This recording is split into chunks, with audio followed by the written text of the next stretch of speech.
প্রিয় শিক্ষার্থী বন্ধুরা, আজকে আমরা কোরিয়ান বেসিক ক্লাসের দ্বিতীয় ক্লাসে চলে আসলাম। আমরা গত ক্লাসে শিখেছিলাম স্বরবর্ণ এবং ব্যঞ্জনবর্ণ। আজকে আমাদের বাকি যে দুটো অংশ রয়েছে, সংযুক্ত স্বরবর্ণ এবং সংযুক্ত ব্যঞ্জনবর্ণ, এই দুটি আমরা শিখব। তো আমরা সর্বপ্রথম শিখব সংযুক্ত স্বরবর্ণ।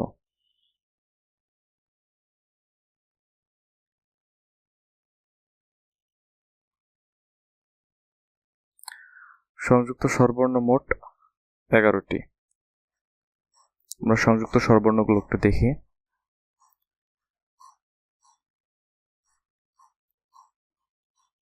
এ,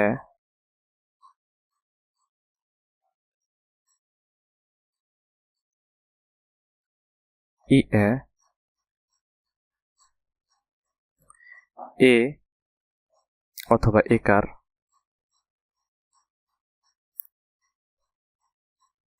ই এ,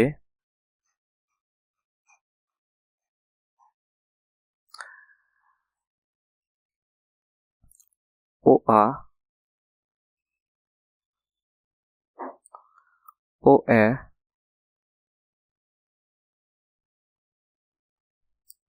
ও ই। ঠিক আছে, এখানে ও এবং ই আছে, কিন্তু আমরা এটা উচ্চারণ করব ও এ। আচ্ছা, তারপরে খেয়াল করেন উ,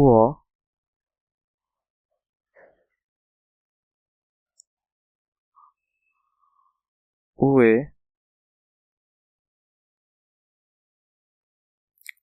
উই।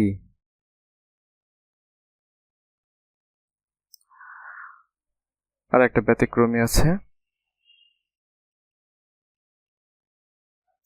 উই। ঠিক আছে, এখন আমি এগুলো ভাগ ভাগ করে লিখলাম। ভাগ ভাগ করে লেখার কারণগুলো একটু খেয়াল করবেন। এই ভাগ ভাগ করে লেখার বিষয়গুলো একটু খেয়াল করবেন মনোযোগ দিয়ে। দেখেন, এইখানে এ যেটা, সেটা কিসের সমন্বয় হয়েছে? স্বরে আ এবং রস্বই। স্বরে আ এবং রস্বই। তাহলে আমরা এটাকে কি জানি? এই অক্ষরটাকে, এটাকে জানি আমরা আ, আর এই অক্ষরটাকে জানি ই। ঠিক আছে, আমরা এই জিনিসটাকে সরাসরি তাহলে উচ্চারণ করব এ। বুঝতে পারছেন? এখন যেহেতু আমরা এটার নাম এ দিলাম, তাহলে আমরা স্বরবর্ণ শেখার সময় শিখেছি যখনই দাগ ডাবল হয়ে যায় তখনই একটা রস্বই যুক্ত হয়। রস্বই যুক্ত হয়ে যখন এ পাশে ই যুক্ত হইলো, আমরা তো এটা পড়ছি এ, তাহলে ই যুক্ত হয়ে ই এ। বুঝতে পারছেন বিষয়টা? আবার খেয়াল করেন আমরা লিখেছি স্বরে আ, এটা লিখেছি আ। আয়ের সাথে যখন ডাবল দাগ হয়েছে তখন আমরা লিখছি ই আ, তাই না? তাহলে আমরা যখন এই চিহ্নটাকে পড়ব এ, এটার সাথে যখন ডাবল দাগ যুক্ত হবে তখনই একটা সামনে রস্বই যুক্ত হয়ে ই এ হয়ে যাবে। সেম জিনিস এই স্বরে অ আর রস্বইয়ের ক্ষেত্রে। স্বরে অ আর রস্বই মিলে আমাদের হয়েছে এ। তাহলে যখন এই জিনিসটা ডাবল দাগ হয়ে যাবে তখনই আমার সামনে একটা রস্বই যুক্ত হবে ইয়ে। এটা হলো মুখস্থ করার একটা পদ্ধতি। হ্যাঁ,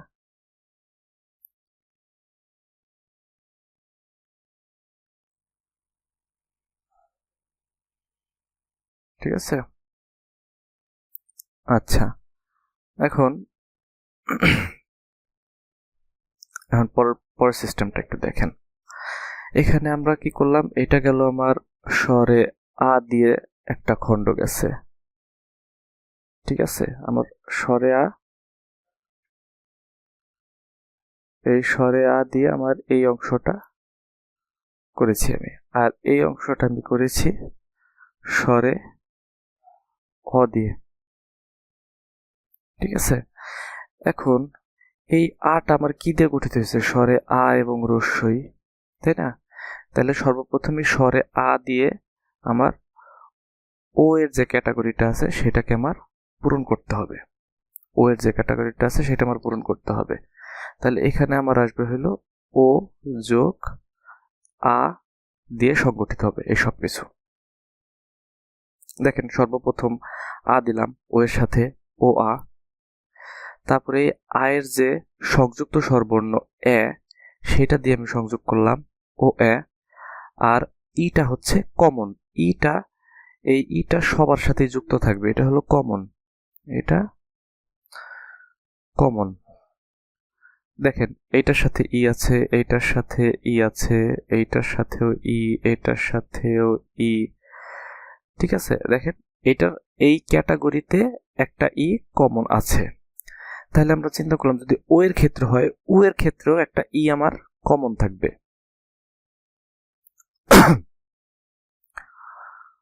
উ এর ক্ষেত্রেও আমার একটা ই কমন থাকবে। যেহেতু এইটা আমার স্বরে আ দিয়ে খেলা হয়েছে, তাহলে এখানে দেখেন পরের অংশটা আসছে হলো আমার অ দিয়ে। সেম দেখেন, তাহলে প্রথমে আমার আসবে হচ্ছে উ এর সাথে অ, এখানে আসছে হলো আ, এখানে আসছে অ। তারপর প্রথম সংযুক্ত স্বরবর্ণ স্বরে আর ক্ষেত্রে যেটা ছিল সেটা আমার ও এর সাথে আসছে, উ এর সাথেও সংযুক্ত স্বরবর্ণ স্বরে ওর যেটা আছে সেটা আমার আসছে। দেখেন এই যে এইটা, এইটা, এইটা, আর লাস্টে ইটা কমন। আর সাথে এখানে আছে, আর সাথে এখানে আমার আছে উই, এখানেও দেখেন রস্যই কমন। ঠিক আছে, এটা জাস্ট আপনাদের বোঝানোর জন্য বললাম, আর বাকি সবগুলো আপনাদের এগুলো মুখস্থ করতে হবে। ঠিক আছে, এগুলো সব আপনাদের মুখস্থ করতে হবে। এই জিনিসটা আপনারা নোটস করে রাখবেন বোঝার ক্ষেত্রে। আমরা এখন পড়লাম সংযুক্ত স্বরবর্ণ 11টি। আমরা সংযুক্ত স্বরবর্ণ 11টি পড়লাম। এখন আমরা পড়ব কি, এগুলো একটু মুছে নেই। এখন আমরা পড়ব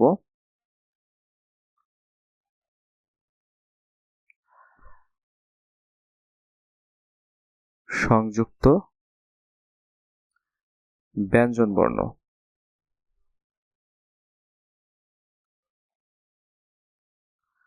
সংযুক্ত ব্যঞ্জনবর্ণ আমরা জানবো হলো 5টা। দেখেন 1 নম্বরে আছে হলো জোড়া গিয়ক। এই জোড়া গিয়কের নাম আমরা বলবো হচ্ছে সাংগিয়ক।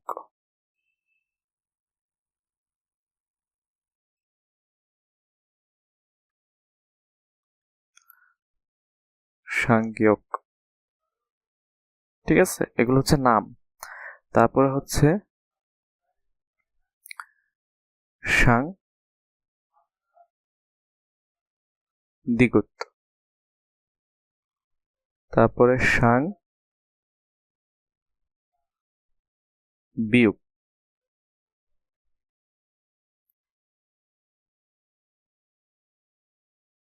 সাং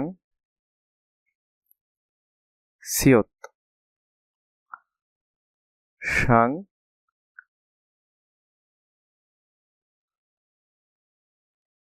জিয়ত। তাহলে দেখেন এগুলো সবগুলোই হচ্ছে এর নাম, এগুলো সবগুলোই হচ্ছে এর নাম। যে সাংগিয়ক, সাংদিগত, তার মানে কি জোড়া কোনো কিছু থাকলেই সেই জিনিসটার সামনে সাং যুক্ত হয়। সাংগিয়ক, সাংদিগত। এখন আমার তো নাম দিয়ে কাজ হবে না, আমার জানতে হবে যে এগুলো আমার শব্দের সাথে বসলে উচ্চারণ কি হবে। সাংগিয়ক যেটা, সেটার উচ্চারণ হবে ক, দেখুন শেষের অক্ষর। সাংদিগতের ক্ষেত্রে শেষে উচ্চারিত হবে ত, সাংবিয়োগের ক্ষেত্রে শেষে উচ্চারিত হবে প, আর সাংসিয়তের ক্ষেত্রে সেই উপর আর নিচের বিষয়টা আসবে। সাংসিয়তের ক্ষেত্রে সেই উপর আর নিচের বিষয়টা আসবে। দেখেন, যদি উপরে বসে আর যদি নিচে বসে, ঠিক আছে, উপরে বসলে উচ্চারণ হবে তালব্য স, আর নিচে বসলে উচ্চারিত হবে ত। বুঝতে পারছেন? উপরে বসলে উচ্চারিত হবে ত। কিভাবে একটা উদাহরণ দিয়ে দিই। দেখেন, যখন সাংসিয়ত থাকবে তার সাথে আমরা যুক্ত করলাম ই, এটা কি রস্যই, এটা রস্যই। আর এটার উচ্চারণ আমার কি, যেহেতু উপরে আছে, যেহেতু নিচে কোনো কিছু নাই, নিচে হলো ফাঁকা, নিচে ফাঁকা, তাহলে তালব্য স উচ্চারিত হবে। তাহলে তালব্য স, আর এর সাথে কি আছে, রস্যই, উচ্চারণ হবে শি।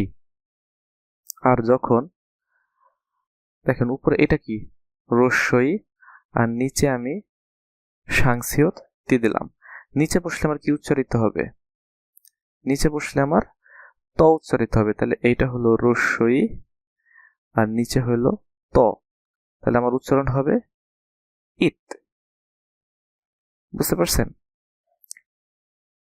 এই হলো কথা। এখন সাংজিয়ত, সাংজিয়তের উচ্চারণ হবে আপনার চ, সাংজিয়তের উচ্চারণ চ। তাহলে আমরা কি পড়লাম, সাংগীয়কের উচ্চারণ হবে ক, সাংদিগতের উচ্চারণ হবে ত, সাংবিয়কের উচ্চারণ হবে প, সাংসিয়তের উচ্চারণ হবে উপরে বসলে তালব্য স এবং নিচে বসলে ত, এবং সাংজিয়তের উচ্চারণ হবে চ। তাহলে আজকে শিখলাম আমরা সংযুক্ত স্বরবর্ণ এবং সংযুক্ত ব্যঞ্জনবর্ণ। আগামী ক্লাসে এই বর্ণমালাগুলোর সংযুক্তিকরণ আমরা শিখব। শিক্ষার্থীবৃন্দরা, আজকের ক্লাসটি এ পর্যন্তই। সবাই ভালো থাকবেন এবং এই পড়াগুলো সব কমপ্লিট করবেন।